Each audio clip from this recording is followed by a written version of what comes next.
அஸ்ஸலாமு அலைக்கும் வரஹ்மத்துல்லாஹி வபரகாத்துஹு. அன்பார்ந்த அனைத்து உறவுகளுக்கும் இனிய காலை வணக்கம். உங்கள் மீது சாந்தியும் சமாதானமும் உண்டாகட்டும். இன்றைய காலை பொழுது உங்கள் அனைவருக்கும் இனிய பொழுதாக அமைய எல்லாம் வல்ல இறைவனை பிரார்த்தித்தவனாக இன்றைக்கும் கோயத்துடைய பல முக்கியமான செய்திகளை பற்றி தான் பார்க்க போகிறோம். வீடியோவை கடைசி வரைக்கும் பாருங்கள். தெரியாத நண்பர்களுக்கும் மறக்காமல் ஷேர் பண்ணுங்கள். வீடியோ பிடிச்சிருந்தா ஒரு லைக் பண்ணுங்கள், சப்ஸ்கிரைப் பண்ணுங்கள், தொடர்ந்தும் சப்போர்ட் பண்ணுங்கள். கோயத்துடைய டினா மதிப்பும் உள்ளதா பார்த்தலாம். இலங்கைக்கான ரூபாயில் ஒரு தினாரின் மதிப்பு 968 ரூபாய் 54 உள்ளது. இந்தியாவின் ரூபாயில் ஒரு தினாரின் மதிப்பு 273 ரூபாய் 74 உள்ளது. இது அல்முல்லா எக்ஸ்சேஞ்சினுடைய அப்ளிகேஷன் ஆன்லைன் ரேட் ஆகும். கூகுள் ரேட்டை பார்த்தலாம். இலங்கைக்கான ரூபாயில் ஒரு தினாரின் மதிப்பு 976 ரூபாய் 66 உள்ளது. இந்தியாவின் ரூபாயில் ஒரு தினாரின் மதிப்பு 275 ரூபாய் 82 உள்ளது. அமான் எக்ஸ்சேஞ்ச் ரேட்டை பார்த்தலாம். இலங்கைக்கான ரூபாயில் ஒரு தினாரின் மதிப்பு 976 ரூபாய் 60 உள்ளது. இந்தியாவின் ரூபாயில் ஒரு தினாரின் மதிப்பு 274 ரூபாய் 10 உள்ளது. ஜஜில் எக்ஸ்சேஞ்ச் ரேட்டை பார்த்தலாம். இலங்கைக்கான ரூபாயில் ஒரு தினாரின் மதிப்பு 975 ரூபாய் 70 உள்ளது. இந்தியாவின் ரூபாயில் ஒரு தினாரின் மதிப்பு 274 ரூபாய் 40 உள்ளது. ஜஜில் எக்ஸ்சேஞ்ச் பற்றிய மேலதிக தகவல்களை தெரிந்து கொள்ள 97 23 54 61 என்ற வாட்ஸ்அப் இலக்கமூடாக தொடர்பு கொள்ளுங்க. தினந்தோறும் ரேட்டையும் பெற்றுக்கொள்ளுங்க. இலங்கைக்கான ரூபாயில் ஒரு தினாரின் மதிப்பு 976 ரூபாய் 60 உள்ளது. இந்தியாவின் ரூபாயில் ஒரு தினாரின் மதிப்பு 273 ரூபாய் 50 உள்ளது. இது ARY எக்ஸ்சேஞ்சுடைய அப்ளிகேஷன் ஆன்லைன் ரேட் ஆகும். அதே போல் KBE எக்ஸ்சேஞ்ச் இலங்கைக்கு 975 ரூபாய் வழங்கியிருக்கிறாங்க. அதே போல் இந்தியாவுக்கு 273 ரூபாய் 40 வழங்கியிருக்கிறாங்க. கோயத்துடைய பல எக்ஸ்சேஞ்சுகள்லையுமே அக்கௌண்ட் நம்பரை மறைச்சிடுறாங்க. இதை பற்றியும் உங்களுக்கு தொடர்ந்துமே தெரிய தருது. நீங்கள் ஏதாவது ஒரு புதிய எக்ஸ்சேஞ்சுக்கு பழைய பற்றுச்சீட்டோட போகிறீங்களா இருந்தால் நிச்சயமாக அதில் அக்கௌண்ட் நம்பர் இருக்கா அப்படின்றத செக் பண்ணிக்கோங்க. அப்படி இல்லாத பட்சத்தில் எழுதிட்டு போனாலும் பிழை இல்லாத அக்கௌண்ட் நம்பர் எழுதிட்டு போங்க. ஏதாவது ஒரு நம்பர் பழைத்தாலும் கூட உங்களுடைய பணம் நாட்டுக்கு போய் சேராது. அந்த பணத்தை திரும்ப பெறணுமா இருந்தாலும் ரொம்ப நாட்களாகும். மறுபடியும் கட்டணம் செலுத்த வரும். அதே போல் எக்ஸ்சேஞ்சுகளில் பணம் அனுப்பி முடித்ததும் மறக்காமல் பற்றுச்சீட்டை செக் பண்ணி பாருங்கள் எல்லா டீட்டெயில்ஸும் சரியாக இருக்குதான்னு. அதே போல் நீங்கள் சரியான டீட்டெயில்ஸ் கொடுத்துருந்தாலும் எக்ஸ்சேஞ்சில் உள்ளவங்க பிளவுறதுக்கும் வாய்ப்பு இருக்குது. செக் பண்ணிக்கோங்க. யுனைடெட் கல்ஃப் எக்ஸ்சேஞ்ச் கார்பரேஷன் இந்தியாவுக்கு பணம் அனுப்பு 750 ஃபில்ஸும் இலங்கை பணம் அனுப்பு ஒரு தினாரும் கட்டணமாக அறவிடுறாங்க. அல்சாமில் எக்ஸ்சேஞ்ச் கார்பரேஷன் ஒரு தினார் மட்டுமே கட்டணமாக அறவிடுறாங்க. UJ எக்ஸ்சேஞ்ச் கார்பரேஷன் ஒரு தினார் மட்டுமே கட்டணமாக அறவிடுறாங்க. Kuwait Asian international exchange 750 fils மற்றும் ஒரு தினார் போன்ற கட்டணங்களும் அறவிடுறாங்க. குவைட்டில் Alnahda, ARY, Aman exchange, UJ, Alsamil, Ansari exchange, Lulu exchange, Joyalukkas, KBE, UAE, Oman Exchange, Bahrain Exchange, BEC, World Street Exchange, Zajil Exchange, Malik Exchange, International Exchange, Al Shafa Exchange. இது போன்ற இன்னும் பல எக்ஸ்சேஞ்சுகள் இருக்குது. ஒவ்வொரு எக்ஸ்சேஞ்சுகள்லையும் ஒவ்வொரு விதமான கட்டணங்கள் இருக்குது. அதுலேயும் குறிப்பாக ARY எக்ஸ்சேஞ்சை பொறுத்த வரையில் சில நேரங்களில் 750 ஃபீல்ஸ் கட்டணமாக அறவிடுவாங்க. அதே போல் தொடர்ந்துமே 900 ஃபீல்ஸ் தான் அதிகப்படியான கட்டணமாக அறவிடுறாங்க. அதே போல் ARY எக்ஸ்சேஞ்சுக்கு பக்கத்திலே ஜஹராவில் இப்போ புதுசாக திறந்திருக்கக்கூடிய சுலைமானி அல் முகாசிம் எக்ஸ்சேஞ்ச் இதில் பார்த்தீங்கன்னா 750 ஃபீல்ஸ் மட்டும்தான் கட்டணமாக அறவிடுறாங்க. அதே போல் ரேட்டும் பார்த்தீங்கன்னா ஒரு பெஸ்ட்டான ரேட் தான் வழங்குறாங்க. அதே மாதிரி ஜஜில் எக்ஸ்சேஞ்ச், மலிக் எக்ஸ்சேஞ்ச், அல்சாமி, UJ, அல் ஷாஃபா இது போன்ற எக்ஸ்சேஞ்சுகளில் ஒரு தினார் மட்டுமே தான் கட்டணமாக அறவிடுறாங்க. அல்முல்லா அல்முசைன் எக்ஸ்சேஞ்சை கம்பேர் பண்ணி பார்க்கும்போது இவங்களுடைய எக்ஸ்சேஞ்சுகள்லையும் ரூபாய் தினார் கம்மியாக தான் இருக்குது. முடிந்த வரைக்கும் உங்களுடைய கஷ்டப்பட்டு சம்பாதிக்கக்கூடிய பணத்தை நல்ல எக்ஸ்சேஞ்சுகள் மூலம் அனுப்புங்க. எந்த எக்ஸ்சேஞ்சில் நல்ல ரேட் கொடுக்குறாங்க அப்படின்றதையும் மறக்காம கமெண்ட்டில் மென்ஷன் பண்ணுங்கள். குவைத்துடைய தங்க விலை பார்த்தரலாம். 1 கிராம் 18 கேரட் தங்கத்தின் விலை 24 தினார் 200 ஃபேல்ஸ். 1 கிராம் 21 கேரட் தங்கத்தின் விலை 28 தினார் 233 ஃபேல்ஸ். 1 கிராம் 22 கேரட் தங்கத்தின் விலை 29 தினார் 588 ஃபேல்ஸ். 1 கிராம் 24 கேரட் தூய தங்கத்தின் விலை 32 தினார் 266 ஃபேல்ஸ். தங்க விலை படிப்படியாக கம்மியாகி வந்த மாதிரியே அப்படியே இருக்குது. இந்த நாட்களில் தங்கம் விலை கொடுத்து வாங்குறவங்க தாராளமாக வாங்கிக்கோங்க. அதே போல் குவைத்துடைய காலநிலை இனி வரும் நாட்களில் மறுபடியும் எதிர்வரும் புதன்கிழமை வரைக்கும் தூசி காற்று ஆரம்பமாகும். சவுதியில் ஆரம்பித்துள்ளது. அதே போல் தவறு செய்தால் நிச்சயம் தண்டிக்கப்படுவீர்கள். இதோ வஃப்ராவில் அதிரடியான சோதனை. கதவை உடைத்து உள்ளே நுழைந்த அதிகாரிகள் பலர் கைது. சோஷியல் மீடியா அபியூஸ் கேஸ் அதிகமாகி வருது. அதே போல் ஸ்பீடிங் கேமரா இல்லாட்டியும் அதிகாரிகள் இருக்காங்க, மறந்துடாதீங்க. ஒருவர் இறந்துள்ளார், பலர் காயம். மீனா அப்துல்லாவில் தீ விபத்து. அதே போல் தாக்குதல்களின் தாக்கம் இன்னும் அதிகரித்துள்ளது இஸ்ரேல் சிரியாவுடன். தைமா நிலைமை தலைகீழாக மாறியுள்ளது. அன்பார்ந்த உறவுகளே, நான் உங்கள் சர்ஃபான் BA பிளாக். இன்று நான் வந்திருப்பது லயன் எக்ஸ்பிரஸ் கார்கோவோடு இணைந்து முதலாவது பரிசாக 200 தினார், இரண்டாவது பரிசாக 150 தினார், மூன்றாவது பரிசாக 100 தினார் மற்றும் 10 பேருக்கு ஆறுதல் பரிசு சர்ப்ரைஸ். நீங்க செய்ய வேண்டியதெல்லாம் ஒன்றே ஒன்றுதான். லயன் எக்ஸ்பிரஸ் கார்கோவுடாக ஒரு கார்கோ நீங்க நாட்டுக்கு போடணும். அதே போல இந்த பரிசை வெல்றதுக்கான பாஸ்வேர்ட் என்னுடைய யூடியூப் சேனல் 3லையுமே அட்டாச் பண்ணியிருக்கிறேன். இதில் வரக்கூடிய லோகோவை பாருங்கள். இந்த தப்மெயில் தான் போட்டிருக்கோம். மறக்காமல் என்னுடைய வீடியோவை பாருங்கள். வீடியோவில் ஒரு இடத்துல பாஸ்வேர்டை குறிப்பிட்டிருப்பேன். அதை நீங்கள் சொல்லி கார்கோ போடுங்க. லயன் எக்ஸ்பிரஸ் கார்கோவுடாக பணப்பரிசை அல்லுங்க. கார்கோ பற்றிய மேலதிக தகவல் வீடியோட ஃபர்ஸ்ட் கமெண்டில் பின் பண்ணி வச்சுருக்கிறேன். உங்களுடைய எல்லா டவுட்டுக்கும் அதில் விடை கிடைக்கும். அதே போல் குவைத்துடைய வானிலை ஆய்வாளர்கள் தொடர்ந்துமே எச்சரித்து வராங்க. எதிர்வரும் புதன்கிழமை வரைக்கும் மறுபடியும் குவைத்தில் தூசி காற்று ஆரம்பமாகும் அப்படின்னு தெரிஞ்சுருக்காங்க. 5/3/2025 நேற்றைய தினமே ஆரம்பித்துள்ளது சவுதி அரேபியாவின் ஒரு சில பகுதிகளில் தூசி காற்று. நேற்றைய தினம் அந்த தூசி காற்றினுடைய சிறியதளவான வீரியம் இருந்துச்சு. அதே மாதிரி மழையும் ஆரம்பமாக இருக்குது.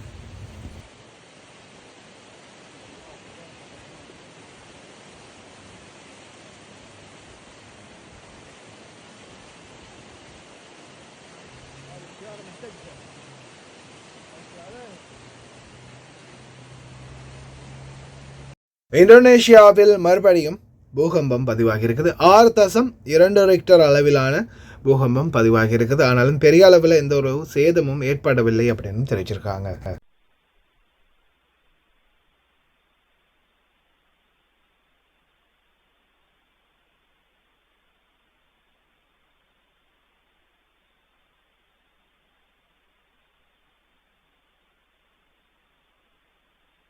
மீண்டு வரும் நாடுகள் மீது தாக்குதல்களை ஆரம்பிக்கும் இஸ்ரேல். சிரியா தற்போது பல கட்ட அடிகளுக்கு பிறகு மீண்டும் ஒரு எழுச்சியுடன் வளர்ந்து வரும் நாடாக மாறி வரும் நிலையில் மீண்டும் தாக்குதல்களை இஸ்ரேல் ஆரம்பித்துள்ளது. கண்டனங்களை தெரிவித்துள்ளது குவைத் அதிரடியாக. அதே போல் மீனா அப்துல்லா எண்ணெய் சுத்திகரிப்பு நிலையத்தில் ஏற்பட்ட தீ விபத்தில் ஒருவர் உயிரிழந்ததாக தெரிவிச்சிருக்காங்க. பலரும் படுகாயம் அடைந்திருக்கிறாங்க. அதே போல் social media abuse case. Social media மூலம், சமூக வலைத்தளங்கள் மூலம் அநாகரிகமான செயல்பாடு மற்றும் சமூக வலைத்தளங்களூடாக அவமதிக்கும் கேஸ் இன்னும் அதிகரித்து கொண்டே போகிறதா தெரிவிச்சிருக்காங்க. குறிப்பாக சமூக ஊடகங்களை பயன்படுத்தக்கூடியவங்க, டிக்டாக்காக இருக்கட்டும், ஃபேஸ்புக்காக இருக்கட்டும், யூடியூப்பாக இருக்கட்டும், இன்ஸ்டாகிராமாக இருக்கட்டும், எந்த ஒரு சமூக ஊடகங்களாக இருந்தாலும் அதனூடாக இன்னொருவரை அவமதிப்பதோ, அதே போல் காரணம் இல்லாமலோ அல்லது தகுந்த ஆதாரங்கள் இல்லாமலோ ஒருவரை பற்றி அவதூறு இழைப்பதோ அனுமதிக்கப்படாது. அதே மாதிரி அந்த மாதிரி யாராவது ஒருத்தர் பாதிக்கப்பட்டு அல்லது சிலர் இப்போ இந்த லைவ் போட்டுக்கிட்டு ஒருத்தரோட ஃபோட்டோவை போடுறது, அவங்களுடைய ஃபோட்டோ வேறு மாதிரி மாற்றி அமைச்சு அவங்கள கேவலப்படுத்துறது, இந்த மாதிரி பண்ணினால் நேரடியாக அவங்களுக்கு எதிராக சட்ட நடவடிக்கை எடுக்க முடியும். குவைத்தில் நீங்கள் டைரெக்டாக போய் சைபர் கிரைமில் கம்ப்ளைண்ட் பண்ண முடியும். இனிமேல் தப்பிக்கிறதுன்றது ரொம்பவும் கஷ்டம். இதோ வஃப்ரா பகுதிகளில் நேற்றைய தினம் அதிரடியான சோதனை, பலருமே கைது செய்யப்பட்டிருக்கிறாங்க. குறிப்பாக வஃப்ரா பகுதிகளில், கெப்த் பகுதிகள் எல்லாம் பார்த்தீங்கன்னா சில கூடாரங்கள், அதே மாதிரி சிலர் கிருபிகளால் அறைகளை அமைத்து சட்டவிரோதமாக தங்கி இருக்கிறாங்கன்னு தெரிய வந்ததுக்கு பிறகு உள்துறை அமைச்சகம் மற்றும் முனிசிபாலிட்டி இணைந்து அதிரடியான தேடுதல் வேட்டையை நடத்தியிருக்கிறாங்க. சில இடங்களில் கதவுகள் பூட்டி இருந்த போதும் ஜேசிபியை வைத்து கதவை உடைச்சி உள்ளே போயிருக்கிறாங்க. பல ஆயுதங்கள் மற்றும் சந்தேகத்துக்கிடமான நபர்கள், குற்றவாளிகள், தேடப்படும் குற்றவாளிகள் அப்படின்னு பலருமே கைது செய்யப்பட்டிருக்கிறாங்க. வீடியோ பாருங்கள். இனிமேல் ரொம்ப கவனமாக இருக்கணும். சிலரை உள்ள என்ன இருக்குன்னே தெரியாமல் சிலர் இன்றைக்கும் ஹாரிஸ் வேலை பார்த்துக்கிட்டு இருக்கிறாங்க. சில கூடாரங்களில், சில கிருபி அறைகள், அதே மாதிரி இப்போ ரீசெண்டாக கூட கிரிப்டோ கரன்சி சம்மந்தமான கேஸ் கொஞ்சம் பிடிபட்டுச்சு. நிறைய ஹாரிஸ்களை கைது பண்ணியிருந்தாங்க. உள்ள என்ன இருக்குன்னு பார்த்தா பாபா அடிப்பார், உள்ள என்ன இருக்குன்னு பார்க்கலன்னா போலீஸ் பிடிப்பார். என்னடா நம்மளுடைய வாழ்க்கை அப்படின்ற மாதிரி தொழிலாளர்களுடைய நிலைமை மாறி இருக்குது. யார் வந்தாலும் கதவு திறக்கக்கூடாது அப்படின்னு பாபாவுடைய உத்தரவு. கதவு திறக்கலைன்னா நாங்கள் கதவை உடைச்சிட்டு வருவோண்டா அப்படின்ற மாதிரி உள்துறை அமைச்சகம், முனிசிபாலிட்டி உடனே உள்ள உடைச்சிட்டு நுழையிறாங்க. இது பெரிய அளவில் ரிஸ்க்காக அமைய போகுது தொழிலாளர்களுக்கு. சாதாரணமாக அங்கே வேலை செய்யக்கூடிய ஹாரிஸ் அவங்களுக்கு உள்ளே இருக்கக்கூடிய எல்லா பொருட்களையும் அலசி ஆராய்ந்து பார்க்குறதுக்கான வழிவகுப்பு கிடையாது. ஆனால் உள்ளே இந்த மாதிரி சட்டவிரோதமான பொருட்கள் இருந்துச்சுன்னா ஹாரிஸையும் சேர்த்து தான் பிடிச்சிட்டு போகிறாங்க. பெரிய அளவான ரிஸ்க்காக இருக்குது தொழில் செய்கிறது. ரொம்ப கவனமாக இருங்க. ஹாரிஸ்களாக இருக்கிறவங்களுக்கு தான் இதில் அதிகமான ரிஸ்க்கு.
குவைத்தில் அதிகமாகும் திருட்டு சம்பவங்கள். இப்போ ரீசெண்டாக கேபிள் அல்முத்தலா பகுதிகளிலேருந்து பவர் சப்ளைக்கான கேபிள்களை செம்பு கம்பிகளுக்காக திருடியிருக்காங்க. அதே மாதிரி இல்லீகல் டீசல் ஸ்மக்லிங்கும் அதிகரித்து வருவதாக தெரிவிச்சிருக்கிறாங்க. இது சம்பந்தமான விசாரணைகளை தொடர்ந்து மேற்கொண்டு வராங்க உள்துறை அமைச்சகம். அதே போல் ஜஹரா பகுதிகளில் அதிகமான பேர் கைது செய்யப்படுறாங்க. அதுவும் வயது குறைந்தவர்களும் கைது செய்யப்படுறாங்க. ஸ்பீடிங், ஓவர் ஸ்பீடிங், குறிப்பாக 70 தினார்லேருந்து இனிமேல் ஸ்டார்ட் ஆகுது ஓவர் ஸ்பீடிங்.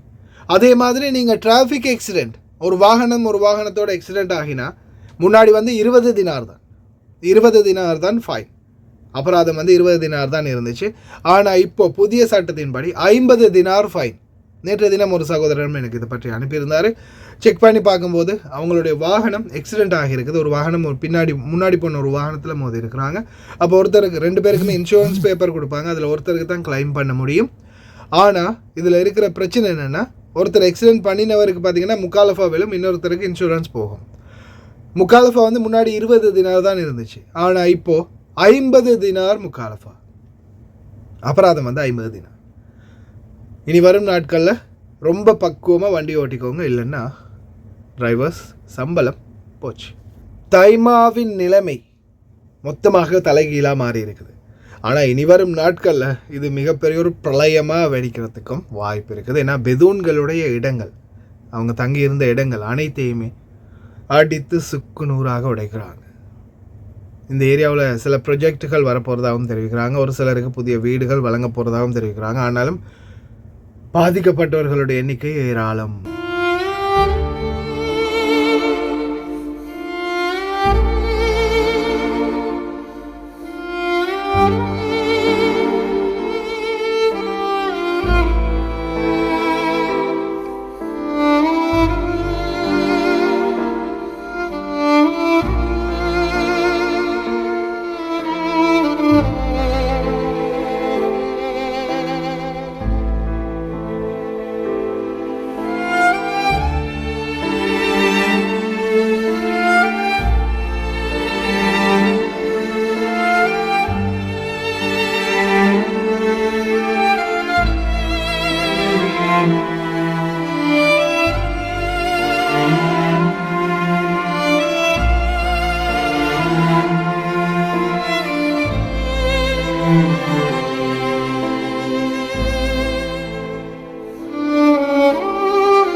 கடைசியாக அதை சொல்லும் போதே ஒரு அந்த மனசுக்கே ரொம்ப கவலையாக இருந்துச்சு. ஏன்னா அந்த உடைமைகள், அவங்களுடைய பொருட்கள், அவங்களுடைய உடைமைகள் உள்ள அந்த வீட்டுக்குள்ளே இருந்த பொருட்களை கூட எடுக்கிறதுக்கான அவங்களுக்கு அவகாசம் கொடுத்துருந்தாங்க. இருந்தாலும் போகிறதுக்கு இடம் வேணுமே, எங்கே நாங்கள் போகிறது அப்படின்ற நிலைமையில தான் அவங்க அந்த இடத்துல இருக்கிறதுக்கு காரணம். இப்போ சாதாரணமாக பெதூன்கள்ன்ற வகையில் அவங்களுடைய சிலருடைய சம்பளம் பார்த்திங்கன்னா ரொம்பவும் கம்மி. சிலர் இந்த ரோட்டோரமாக, சிலர் அந்த வண்டிகளை வச்சு காய்கறிகள் விற்பாங்க, அல்லது பல வகைகள் விற்றுக்கிட்டு இருப்பாங்க. அந்த மாதிரியான நபர்களும் இருக்கிறாங்க இந்த பெதூன் கம்யூனிட்டிக்குள்ளே. அதுலேயும் குறிப்பாக ஒரு சிலருக்கு சம்பளம் என்றதே கிடையாது. ஒரு சிலருக்கு சம்பளம் இருக்குது, ஆனால் 500 தினார் 600 தினார் இந்த மாதிரி தான் சம்பளம். இப்போ சாதாரணமாக குவைத் சிட்டி பக்கம் அல்லது கொஞ்சம் வளர்ந்த ஏரியாக்களில் ஒரு ரெண்ட்டுக்கு ஒரு வீடு, அதாவது ஒரு ஷெக்கா வாடகைக்கு எடுக்கிறனாலே 500-600 தினார், மேக்ஸிமம் 700 தினார் தேவைப்படும். அவங்களுடைய சம்பளமே அந்த 500-600 தினார் தான். போகிறதுக்கு இடம் இல்லாமல் தவிச்சிக்கிட்டு இருக்கிறாங்க. அந்த சந்தர்ப்பத்தில் இந்த மாதிரி ஒரு பாதிப்பு என்ன நடக்கும்னு தெரியல, பார்க்கலாம். ஓகே ஃப்ரெண்ட்ஸ், ரொம்ப கவனமாக இருங்க. கடைசி வரைக்கும் பார்த்து எல்லாருக்குமே ரொம்ப நன்றி. தெரியாத நண்பர்களுக்கும் மறக்காமல் ஷேர் பண்ணுங்கள்.